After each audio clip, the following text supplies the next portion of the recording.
Buenas tardes. Como bien nos comentó la doctora Ana María Granados, la charla que vamos a desarrollar el día de hoy se trata de las demencias y el rol que juegan las neuroimagen en estas patologías. Este es el contenido de la charla. Vamos a revisar los objetivos de la charla. Vamos a dar una introducción sobre las demencias.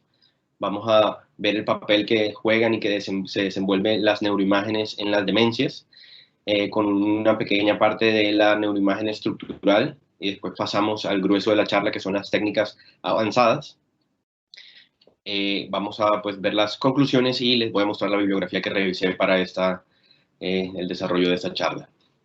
Los objetivos de la charla son familiarizarse con el patrón imagenológico del envejecimiento normal, identificar las causas más frecuentes de demencia y sus hallazgos por imagen, exponer las distintas herramientas de las neuroimágenes y su aplicación en las demencias, y reconocer los biomarcadores por imagen y su utilidad en el diagnóstico diferencial y seguimiento. La demencia se define como un deterioro progresivo e irreversible de la capacidad mental y de las funciones cognitivas superiores que deriva en una afectación significativa en el desarrollo de las actividades de la vida diaria. El más común de todos los síntomas es la pérdida de la memoria. Sin embargo, en el cuadro demencial hay otros síntomas, como son la dificultad con números y palabras, los cambios en el humor y del comportamiento, la dificultad para realizar las tareas del día a día y confusión en ambientes familiares. El diagnóstico de un tipo particular de demencia representa un reto por el inicio insidioso de los síntomas y manifestaciones clínicas, y además por la superposición de síntomas con distintos cuadros neuropsiquiátricos. La evaluación y el diagnóstico se ven además afectados por déficit cognitivos causados por otras condiciones médicas, como pueden ser la depresión, el hipotiroidismo o el uso de medicamentos como anticolinérgicos o benzodiazepinas. Típicamente, el diagnóstico de la demencia es un diagnóstico de exclusión, en el que se va a combinar historia clínica, examen físico, pruebas neuropsicológicas, exámenes de laboratorio e imágenes. Si bien el desenlace común de todas las demencias es la pérdida neuronal con disminución en el volumen cortical, hay que tener en cuenta que los cambios estructurales representan estadios avanzados e irreversibles de la enfermedad. Unos datos de epidemiología: la Organización Mundial de la Salud estima que la demencia representa hasta el 11,2% de todas las discapacidades en pacientes mayores de 60 años, con una prevalencia que va en aumento con el envejecimiento de la población, teniendo que aproximadamente 50 millones de personas padecen demencia en el mundo, representando hasta el 7 u 8% de los pacientes mayores de 65 años, que sube hasta el 30% en personas mayores de 80 años, y se estima que va a haber un compromiso en el año 2050 de 152 millones de personas con demencia. Esto genera unos costos para los sistemas de salud que están estimados actualmente en $1 trillón por año, y se estima que para el año 2030 van a ser de 2 trillones por año. Las demencias se pueden clasificar de muchas maneras, como en demencias primarias, demencias secundarias, por causalidad común, como demencias neurodegenerativas, de origen infeccioso, etc. Sin embargo, para la revisión que vamos a hacer el día de hoy, vamos a utilizar una clasificación simplificada de las demencias, como son las demencias más comunes, como son las demencias corticales, que representan hasta el 70% de todos los casos de demencia. Específicamente vamos a hablar de enfermedad de Alzheimer y demencia frontotemporal. Las demencias de origen vascular, representando hasta el 30% de los casos, que pueden ser demencias multiinfarto, demencia por infartos lacunares o por angiopatía amiloide. La demencia de cuerpos de Lewy, que representa entre el 5 y el 15% de los casos. Y otro tipo de demencias que representan menos del 5% de los casos. Específicamente vamos a hablar de la hidrocefalia crónica del adulto, conocida también como hidrocefalia de presión normal. Una revisión exhaustiva de la fisiopatología de cada una de las demencias escapa al objetivo de esta revisión. Sin embargo, recordemos las características fisiopatológicas más importantes de los tipos más frecuentes de demencia, como son la enfermedad de Alzheimer, en el que vamos a tener un deterioro cognitivo y funcional progresivo por pérdida neuronal, secundario a una acumulación de placas de beta-amiloide y de proteína tau. Esto va a tener un inicio en la corteza temporal mesial del hipocampo y en la corteza entorrenal, y va a tener una progresión en el tiempo al comprometer la neocorteza. En la enfermedad de cuerpos de Lewy vamos a tener también una pérdida de células dopaminérgicas con depósitos de partículas alfa y signucleín en los cuerpos de Lewy presinápticos. Estas partículas son pues neurotóxicas. Vamos a tener compromiso principalmente cortical y de la sustancia nigra. En la demencia frontotemporal se trata de un grupo heterogéneo de enfermedades caracterizadas por comportamientos desinhibido, impulsivo, deterioro funcional social, secundario a acumulación patológica de proteínas anormales en lóbulos frontales y temporales, como su nombre indica. En la demencia de origen vascular, vamos a tener un cuadro de un deterioro neurocognitivo escalonado con episodios de estabilidad y episodios de recaídas, secundario a infartos en localizaciones estratégicas, como pueden ser infartos corticales extensos, infartos en zonas limítrofes, infartos en zonas de asociación, infartos en las regiones gangliobasales de los tálamos o infartos que comprometen el lóbulo temporal medial. Y en la hidrocefalia crónica del adulto, tenemos que se trata de un aumento en el volumen del sistema ventricular. Esta es la única causa de demencia que es potencialmente reversible y representa que el 51% de los casos de hidrocefalia crónica del adulto es de etiología idiopática, mientras que la minoría de los casos es secundaria a una causa conocida. En los casos idiopáticos, entre el 30 y el 50% de los pacientes mejoran después del tratamiento quirúrgico. A la hora de abordar un caso de demencia, a menudo los clínicos se plantean, o mejor dicho, nos plantean las siguientes preguntas. ¿Hay un desorden orgánico o hace parte de este cuadro de los cambios por envejecimiento normal? ¿Hay una causa tratable? ¿Y cuál es el estado actual de la enfermedad en este paciente? Son estas las preguntas que vamos a responder a lo largo de esta charla. La primera pregunta, ¿hay un desorden orgánico o hace parte de este cuadro de los cambios por envejecimiento normal? Para responder esta pregunta, primero hay que reconocer los hallazgos que se producen en el cerebro sano al envejecer y que causan un deterioro cognitivo. Los factores que más influyen en el tipo y el ritmo de deterioro son el estado de salud general, los factores hereditarios, el nivel de actividad física, nivel educativo y o cultural, factores económicos, sociales y familiares. Algunos de los principales déficits observados en la vejez afectan el procesamiento de la información, el aprendizaje y la recuperación de información, como es la memoria, también la solución de problemas y la rapidez en la respuesta. Dentro de los cambios por envejecimiento normal, tenemos como primer ítem la atrofia cortical. Se trata de una disminución progresiva y simétrica del volumen cortical que se traduce en imágenes estructurales como prominencia de surcos y aumento correspondiente del espacio subaracnoideo. Principalmente lo vamos a ver en lóbulos frontales y parietales.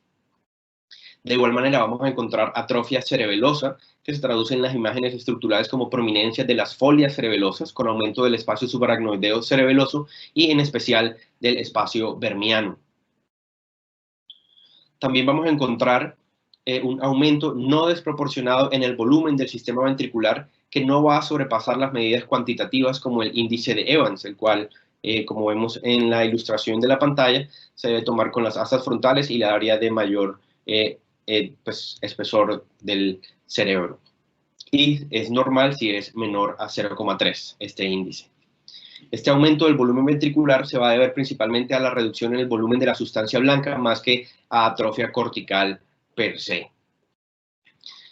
Continuamos con otro aspecto del envejecimiento normal y es la aparición de lesiones de sustancia blanca. Estas lesiones son lesiones que no sobrepasan los 5 milímetros de diámetro, siguen la distribución de los vasos perforantes en la sustancia blanca y son de localización predominantemente periventricular, en centros semiovales o en la sustancia blanca profunda. Como vamos a ver más adelante, las lesiones de sustancia blanca se pueden clasificar con la escala visual de FASECAS como categoría 1 o 2 y nunca categorías mayores, ya que esto implicaría un estadio patológico y no corresponderían a lesiones de sustancia blanca por envejecimiento normal.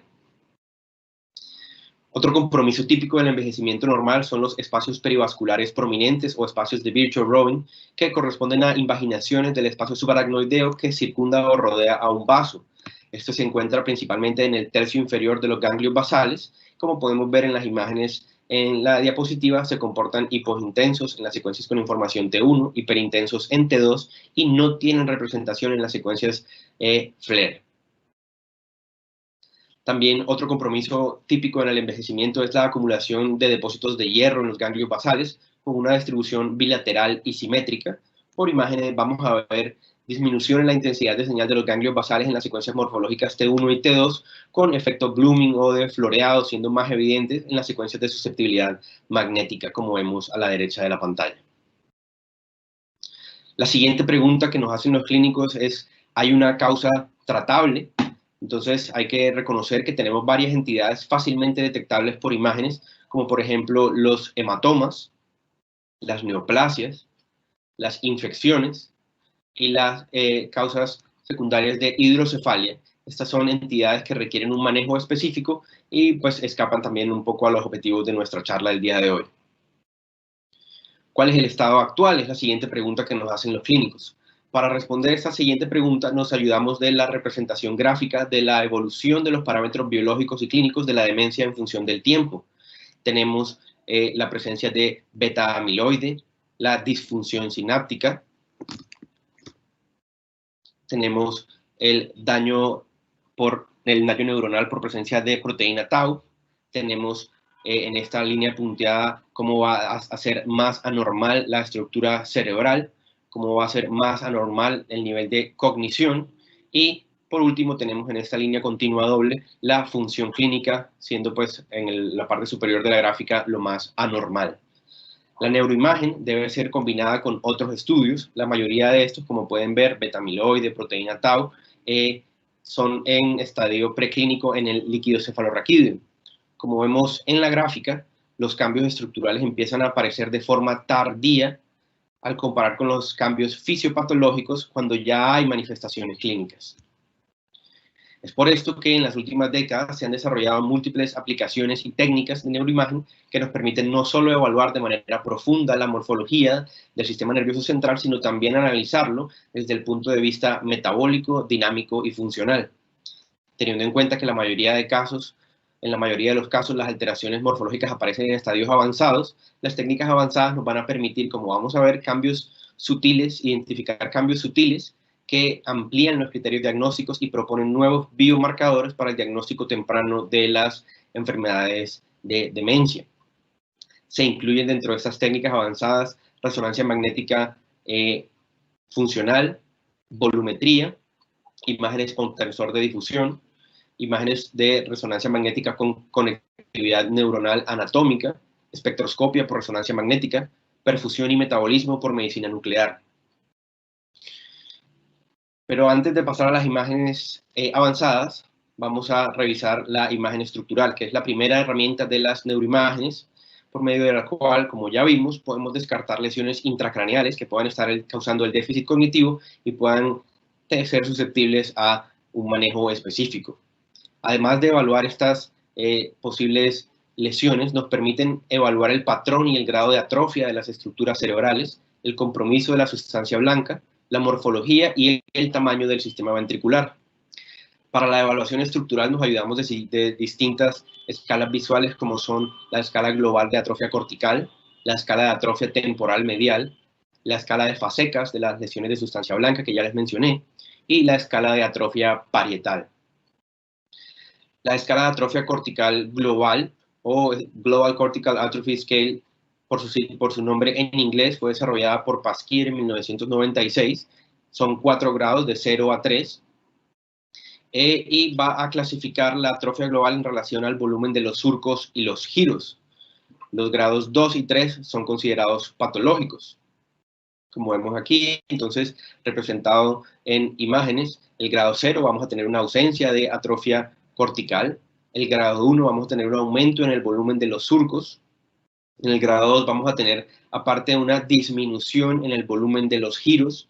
Y en el grado 3 vamos a tener un afilamiento de los giros con un marcado aumento en el volumen de los surcos.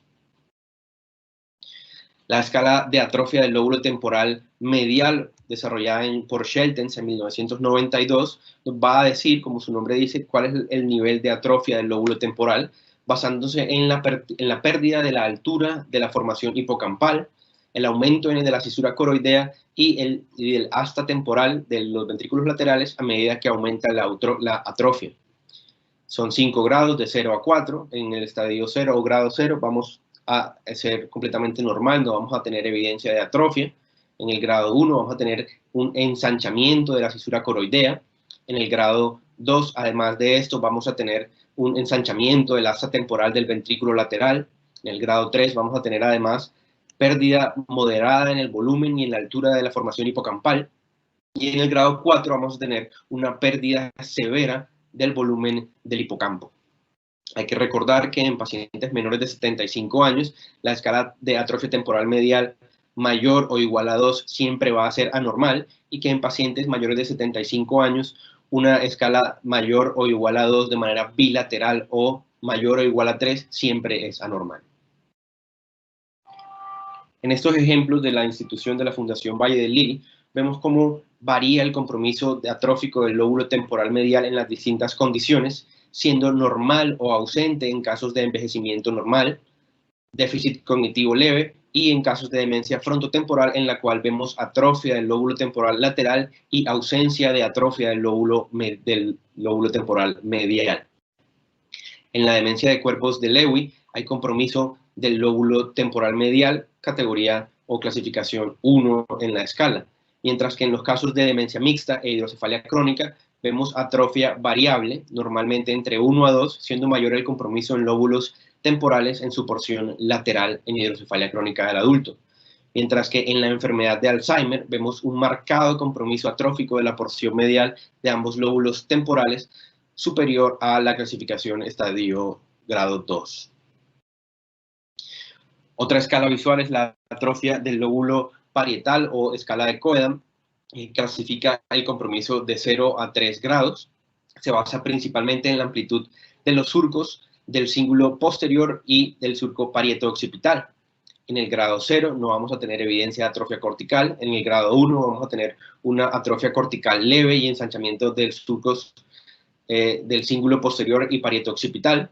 El grado 2 vamos a tener un mayor ensanchamiento de estos surcos, y en el grado 3 vamos a tener afilamiento de los surcos del cíngulo posterior y el surco parieto-occipital.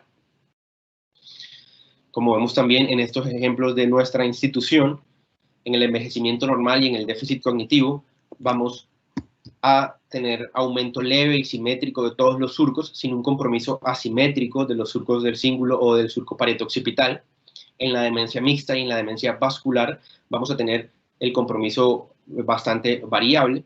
En la hidrocefalia crónica del adulto y en la demencia frontotemporal hay poco compromiso del lóbulo parietal, y en la enfermedad por demencia de cuerpos de Lewy hay compromiso del lóbulo parietal inferior, del lóbulo occipital principalmente.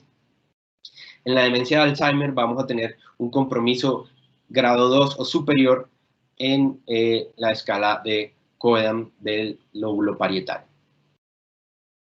Continuamos con la escala de lesiones de sustancia blanca o escala de Fasecas, la cual nos va a proporcionar una impresión general de la presencia de lesiones de sustancia blanca en todo el cerebro, y la mejor imagen para evaluarlas es la secuencia FLAIR o imágenes con información T2. En el Fasecas 0, pues no vamos a tener ausencia o vamos a tener solamente lesiones puntiformes únicas en la sustancia blanca. En Fasecas 1 vamos a tener lesiones múltiples puntiformes en la sustancia blanca. En Fasecas 2 vamos a ver cómo las lesiones van a ser de morfología alargada, formando puentes, o en inglés se conoce como el bridging. Y en Fasecas 3 vamos a tener lesiones que son francamente extensas y confluentes en la sustancia blanca. Los estadios 2 y 3 son patológicos, pero pueden verse en individuos que funcionan normalmente. Sin embargo, estos individuos van a tener un alto riesgo de discapacidad. Esto pues nos hace recordar la importancia de la clínica. No todo lo que vemos en las imágenes morfológicas pues somos los encargados de reportarla, pero pues hay que darle mucho valor a la clínica. Estos también son ejemplos de nuestra institución, lesiones de sustancia blanca. Como vemos, hay en todas las patologías, en distintas patologías, hay compromiso leve, categoría 1 o 0 de la sustancia blanca, con la excepción de la hidrocefalia crónica del adulto, en donde se evidencia un mayor compromiso de la sustancia blanca al comparar con sujetos normales y en enfermedad de Alzheimer. Esto se demostró en un estudio realizado en la Fundación Valle del Lili por el grupo de neuroradiología, en el que con la gráfica podemos ver las líneas de las tendencias de las lesiones de sustancia blanca en relación con la edad a partir de análisis automáticos volumétricos. Vemos cómo en la hidrocefalia crónica del adulto las lesiones de sustancia blanca pues predominan y están muy por encima de las que se presentan en pacientes con enfermedad de Alzheimer en la línea roja y aún más por encima de pacientes que están presentando lesiones de sustancia blanca por envejecimiento normal. Volvemos a nuestra gráfica. Si solamente utilizamos las distintas herramientas visuales y estructurales, nos ubicamos en la porción marcada en rojo de la curva, en donde los cambios son francamente irreversibles y son pues estadios bastante avanzados de la enfermedad. Entonces vamos a continuar con las técnicas avanzadas en neuroimagen, como son la volumetría cerebral. La volumetría cerebral es una técnica de análisis cuantitativo del espesor cortical y del volumen de diversas estructuras. Se puede hacer de manera manual o de manera automatizada utilizando herramientas de uso libre como son FreeSurfer, que permite la segmentación automática del sistema ventricular y de estructuras subcorticales o de la corteza cerebral basándose en información probabilística estimada de conjuntos de datos que ya han sido previamente segmentados manualmente y están disponibles en la literatura. Por medio de la volumetría cerebral vamos a permitir una mayor sensibilidad, una mayor especificidad y mejores valores predictivos en el diagnóstico de múltiples patologías con pérdida de volumen cortical. Esto se traduce en poder identificar de forma más temprana la atrofia del lóbulo temporal medial en enfermedad de Alzheimer, la más frecuente de todas las demencias. Con la volumetría cerebral podemos identificar una disminución en el volumen del hipocampo desde el 6% de la pérdida de su volumen versus 15% con técnica de volumetría global y hasta más del 32% de pérdida de su volumen en el análisis cualitativo visual. La volumetría también se puede aplicar al sistema ventricular, en el que nos permite cuantificar de manera objetiva el volumen del sistema ventricular, como vemos en este ejemplo de nuestra institución, en donde comparamos el volumen ventricular entre un paciente sano y un paciente con hidrocefalia crónica del adulto. Y esta medida del sistema ventricular se hace particularmente útil para evaluar los cambios post-tratamientos, en los que vemos reflejados la mejoría o la disminución en el volumen del volumen ventricular en un paciente que fue llevado a punción lumbar y a extracción del líquido cefalorraquídeo al tener hidrocefalia crónica del adulto. Vemos cómo hay una disminución de 84 milímetros cúbicos a 71 milímetros cúbicos en este paciente postpunción evaluado con un volumen ventricular por volumetría. Otra técnica que utilizamos en neuroimágenes avanzadas es la morfometría basada en voxel. Es una técnica que manipula imágenes como escalares continuos para identificar diferencias locales de la sustancia gris entre dos grupos de sujetos utilizando pruebas estadísticas no paramétricas posteriores a la segmentación, alineación, normalización y suavizado de las imágenes, identificando pérdidas de volumen entre rangos del 20 al 52% al comparar con sujetos normales. La morfometría basada en voxel, si la utilizamos en el total de la corteza cerebral, podemos identificar cambios sutiles que por métodos visuales normalmente no serían tan fácilmente identificables y vamos a poder cuantificar objetivamente la pérdida de volumen cortical, como por ejemplo en estos pacientes de la institución, donde vemos en pacientes con envejecimiento normal hay pérdida del volumen en los lóbulos frontales con poco compromiso del lóbulo temporal al comparar con pacientes de enfermedad de Alzheimer y en especial al comparar con pacientes con hidrocefalia crónica del adulto, donde la pérdida del volumen cortical es mucho más severa en el lóbulo temporal, como vemos en las imágenes representados con el color rojo siendo donde menor corteza encontramos. Al igual que en el caso de la volumetría del sistema ventricular, con la morfometría basada en voxel aplicada al total de la corteza cerebral, podemos ver cómo con la extracción del líquido cefalorraquídeo en pacientes con hidrocefalia crónica del adulto hay una mejoría cuantificable en el espesor cortical del lóbulo temporal luego de la extracción del líquido cefalorraquídeo. En la prepunción vemos que había un espesor cortical promedio de 1,8 milímetros cúbicos y luego de la punción y extracción del líquido cefalorraquídeo, el espesor cortical promedio subió hasta casi 2,1 milímetros cúbicos. La siguiente técnica que vamos a evaluar es las imágenes por tensor de difusión, que es una técnica que refleja la integridad de la microestructura de los tractos de sustancia blanca, basados en la cuantificación del grado de anisotropía de las moléculas de agua en los tejidos cerebrales. Eso nos habla básicamente de la difusibilidad de las moléculas de agua en estos tractos de sustancia blanca. La tractografía, que es una representación tridimensional de las imágenes por tensor de difusión, en donde vamos a tener los tractos de sustancia blanca, van a ser generados a partir de métodos determinísticos y algoritmos que nos permiten representar estas fibras neuronales por un código de colores, dependiendo de la dirección de las fibras neuronales, donde el color azul va a representar los tractos que van en dirección superior e inferior o inferior a superior, el color verde para los tractos que van en dirección antero-posterior o posterior-anterior y el color rojo para los tractos que van en dirección medio-lateral o lateromedial. Con la técnica de imágenes por tensor de difusión, podemos cuantificar la pérdida de la integridad y de la funcionalidad de los tractos afectados en distintas patologías, como por ejemplo en la enfermedad de Alzheimer, donde vamos a tener una disminución en la anisotropía fraccional, un aumento en la difusibilidad en el lóbulo temporal, en el esplenio del cuerpo calloso, en el cíngulo posterior y en el fascículo longitudinal superior. Y esto pues con no solamente método visual, sino un método cuantificable. Las imágenes por tensor de difusión, también aplicado a pacientes con hidrocefalia crónica del adulto, nos van a permitir cuantificar la magnitud de compresión y desplazamiento lateral que ejerce este volumen ventricular aumentado en los tractos de sustancia blanca periventriculares, como son las fibras comisulares del cuerpo calloso, que llevan la información, como sabemos, de un lado de un hemisferio cerebral al otro, en el fascículo longitudinal superior, que nos va a conectar las áreas temporoparietales de percepción con las áreas frontales de producción, y su efecto también en el tracto córtico espinal, que se va a encargar de llevar las señales del movimiento voluntario. Este ejemplo de nuestra institución, vemos cómo al comparar las imágenes por tensor de difusión y la tractografía de un sujeto sano a un sujeto con hidrocefalia crónica de adulto, vemos cómo hay un desplazamiento de las estructuras del fascículo longitudinal superior y del tracto córtico espinal, en este caso representado solamente en colores, pero como les digo, también podemos cuantificar el grado de desplazamiento y distorsión y esto extrapolarlo a su grado de funcionalidad. Continuamos con la siguiente técnica, que es la espectroscopia por resonancia magnética. Esta técnica es una técnica no invasiva que permite obtener información sobre la actividad bioquímica molecular del tejido cerebral, por lo que también se le conoce como la biopsia virtual.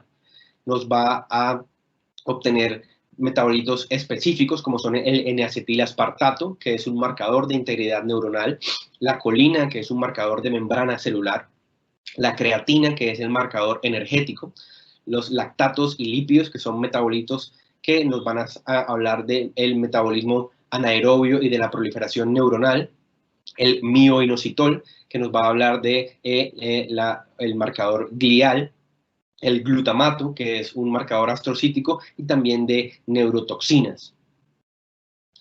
En la espectroscopia por resonancia magnética tiene pues muchas aplicaciones en la neuroradiología, pero hablando de las demencias, las perspectivas futuras de la espectroscopia están encaminadas a que podamos utilizar estos metabolitos como biomarcadores tempranos en la demencia, y para esto debemos validarlo e introducirlo en las guías de práctica clínica. Como por ejemplo en el déficit cognitivo leve, en nuestra institución se ha encontrado que hay un aumento de las relaciones mioinositol-creatina y colina-creatina en la corteza del cíngulo posterior en tiempos de eco corto, y va a haber una conservación de las relaciones en la corteza occipital. Esto nuevamente en déficit cognitivo leve. Para la espectroscopia por resonancia magnética aplicada a la enfermedad de Alzheimer, también tiene un uso identificado y descrito que nos sirve para diferenciar la enfermedad de Alzheimer del envejecimiento normal, con una sensibilidad del 83% y una especificidad del 98%. En estadios tempranos, antes de presentarse la atrofia, tenemos una sensibilidad del 85% y una especificidad del 65%, en la que vamos a encontrar una disminución en los niveles de N-acetilaspartato y la relación N-acetilaspartato-creatina. Vamos a tener un aumento en los niveles de la relación de mioinositol-creatina, que pues va a sobrepasar el valor de 0,7, siendo altamente sugestivo de enfermedad de Alzheimer. También vamos a tener un aumento de la colina y de la relación colina-creatina. Esto lo vamos a encontrar en estadios tempranos, en el giro del cíngulo posterior y en la corteza occipital en estadios ya avanzados. Aquí vemos la alteración de los metabolitos examinados por espectroscopia por resonancia magnética en distintas enfermedades, pero quiero que se fijen en especial cómo hay un aumento en la relación, como les dije, colina-creatina y mioinositol-creatina en el cíngulo posterior, que va a ser un aumento leve en casos de déficit cognitivo leve, mientras que vamos a tener estas relaciones muchísimo más aumentadas en enfermedad de Alzheimer, y esto pues está acorde con lo reportado en la literatura para conversión de déficit cognitivo leve a enfermedad de Alzheimer. Continuamos con la resonancia magnética funcional. Esta técnica avanzada nos permite evaluar tempranamente el déficit cognitivo en la resonancia funcional. Esta va a detectar alteración en el campo magnético que se produce por el cambio en la concentración local de deoxihemoglobina debido a las variaciones que hay en el flujo sanguíneo y en el aumento del consumo de oxígeno en las regiones cerebrales que se están utilizando para ejecutar una tarea específica. En los pacientes con alguna alteración cognitiva o que no pueden colaborar con la realización de una tarea específica, se usa la resonancia magnética funcional en reposo, en la cual se identifican redes neuronales que por características espaciales y temporales, bajo la premisa de que comparten estas características espaciales y temporales, bajo la premisa de que el cerebro nunca descansa. Con esta técnica se ha observado que hay una pérdida en la conexión de la red neuronal por defecto en patologías como la enfermedad de Alzheimer, donde se ha propuesto como un marcador de cambios funcionales. Aquí vemos el ejemplo en nuestra institución con distintos grados de desconexión de la red neuronal por defecto, con alteración progresiva del compromiso del hipocampo, del cíngulo posterior y de la corteza temporoparietal, con una desconexión franca de la red neuronal por defecto al compararlo con el patrón normal envuelto en naranja en la parte superior derecha de nuestra diapositiva. En nuestra institución pudimos demostrar cómo hay una desconexión de la red neuronal por defecto en pacientes con historia genética de enfermedad de Alzheimer, que van a ser indicativos de una enfermedad de Alzheimer en estadio temprano y en quienes por otros métodos aún no se han identificado alteraciones, utilizando esta resonancia magnética funcional y evaluando la red neuronal por defecto. Entonces, con las técnicas que hemos visto, podemos ubicarnos en un lugar del espectro biológico de la enfermedad que se sitúa antes de que los cambios estructurales irreversibles y que se instaure el deterioro de la función clínica. Pero aún nos quedan otras técnicas avanzadas con las cuales nos podemos valer para adelantarnos aún más en este espectro. Otra de esas técnicas novedosas es la conectividad anatómica. Esta técnica utiliza métodos determinísticos con base en imágenes de difusión para calcular el número de fibras de sustancia blanca que conectan dos regiones de interés. Se utilizan programas de procesamiento como BrainSuite y DSI que utilizan a su vez algoritmos de análisis que nos permiten obtener mapas o matrices de conectividad cerebral entre distintas regiones cerebrales. Como vemos aquí, un gráfico de la conectividad anatómica cerebral basado en los estudios de difusión, donde se observa el grado de conexión basado en el número de tractos que atraviesan las regiones de interés incluidas en el análisis. También tenemos la conectividad anatómica, que esta gráfica lo que nos está mostrando es el mapa de conectividad, la conectividad espacial entre los componentes de un lado y la conectividad dinámica estimada del otro lado. En un estudio realizado en la Fundación Valle del Lili por el grupo de neuroradiología, se logró obtener una matriz de la conectividad anatómica cerebral media en sujetos sanos a la izquierda de la pantalla y en pacientes con diagnóstico de déficit cognitivo leve a la derecha. Sé que a grosso modo se ve un poco abstracto esta matriz de conectividad que les estoy mostrando, pero los resultados de este estudio indican que las pruebas neuropsicológicas solas no son suficientes para detectar cambios sutiles, ni tampoco existen cambios morfológicos tempranos evidentes en pacientes con diagnóstico de déficit cognitivo leve, pero por el contrario, sí se encontraron alteraciones en términos de conexiones cerebrales, principalmente intrahemisféricas entre el lóbulo frontal y la amígdala, y en el precunio y el giro lingual. Estos hallazgos podrían ser útiles en la evaluación y en la caracterización de esta entidad del déficit cognitivo leve previo a su conversión a demencia. Continuamos con la conectividad funcional, que utilizando imágenes de resonancia magnética funcional en reposo es posible realizar un análisis de correlación de señales con el fin de identificar a partir de características tempranas y espaciales el grado de conexión que existe entre dos regiones anatómicas según su actividad temporal basada en la respuesta hemodinámica. Esto se basa en que si dos o más regiones cerebrales presentan un comportamiento temporal similar, es porque probablemente hacen parte de la misma red neuronal. Entonces, va a evaluar el grado de conexión entre dos regiones del cerebro y se utiliza un programa de uso libre también disponible en Internet que se llama CONN y nos va a permitir el análisis de semillas y regiones de interés y de componentes independientes. Se han realizado estudios de investigación para evaluar la conectividad funcional, en donde se habla de diferencias en términos de conectividad entre sujetos sanos y algunos tipos de demencia.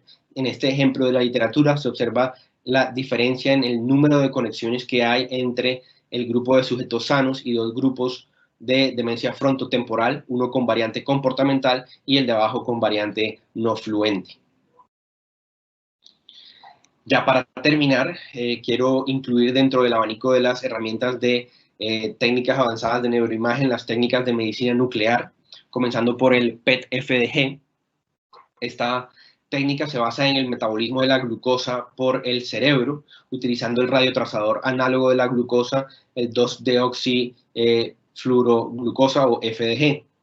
La captación normal de la glucosa en el cerebro es simétrica, con una actividad metabólica en la corteza cerebral, en el núcleo caudado, en los tálamos.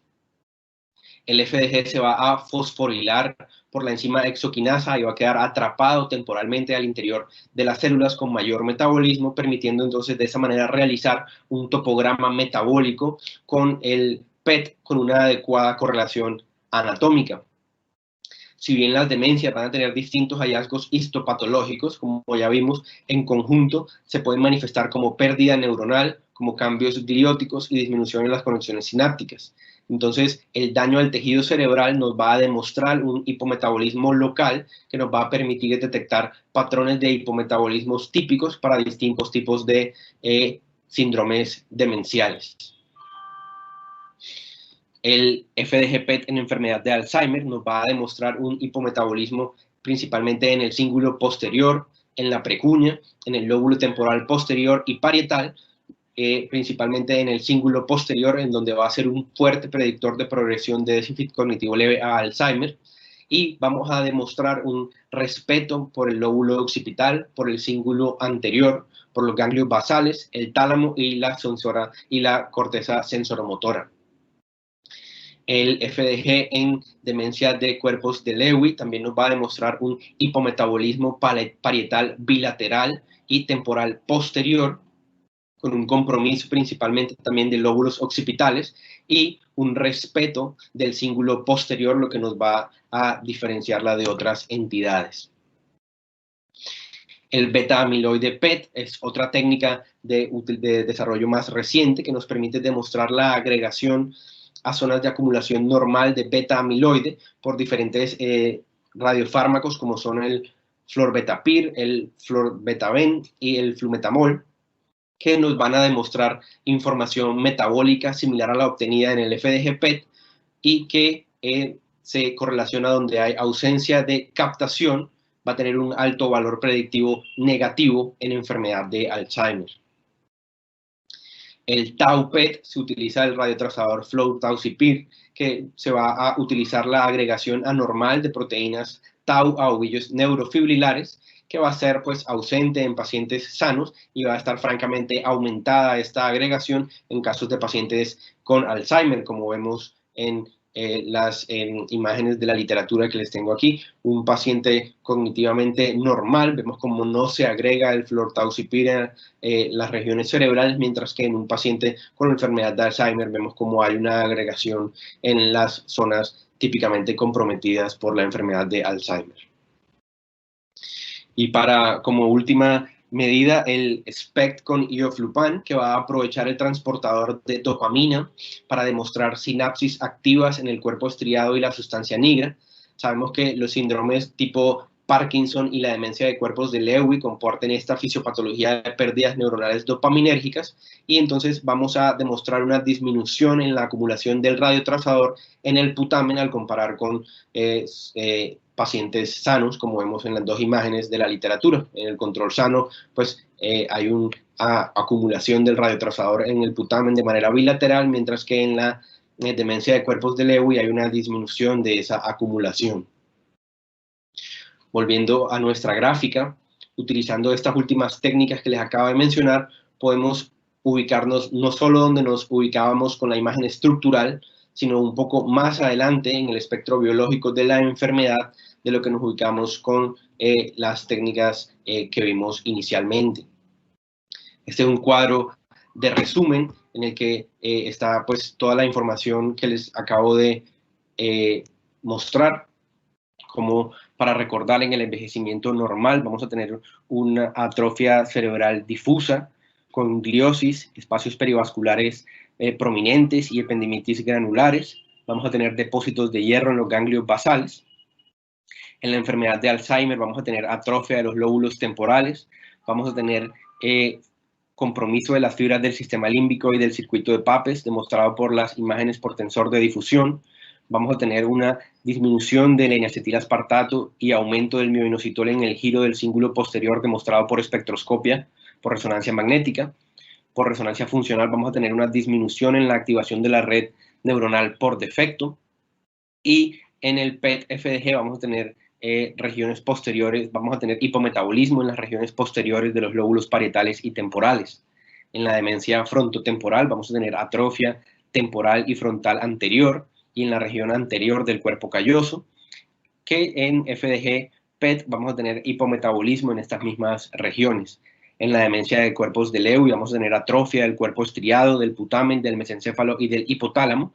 Vamos a tener disminución de la anisotropía fraccional en el fascículo longitudinal inferior.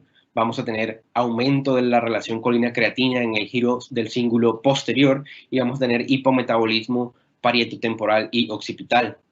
En la demencia de origen vascular vamos a tener infartos, leucoaraiosis, infartos lacunares y microhemorragias. Vamos a tener afectación en las imágenes Ponterson de difusión de los fascículos fronto-occipitales, la rodilla del cuerpo calloso y el fascículo longitudinal superior.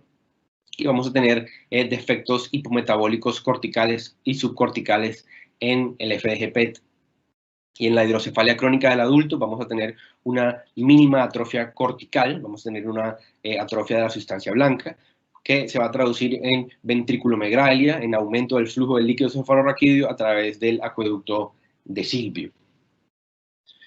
A medida que sigan avanzando las técnicas de neuroimagen y de medicina molecular, y lo ideal es que podamos ubicarnos no solamente como vemos en el cuadro en rojo, donde se ubican las imágenes estructurales, ni donde estamos con todas estas imágenes avanzadas que les acabo de demostrar, sino que podamos ubicarnos en donde está el recuadro azul, que sería en el estadio preclínico, para poder instaurar maniobras que nos permitan detener el curso de estas enfermedades, ya que hasta el momento, con la excepción de la hidrocefalia crónica del adulto, ninguna de estas enfermedades tiene una cura.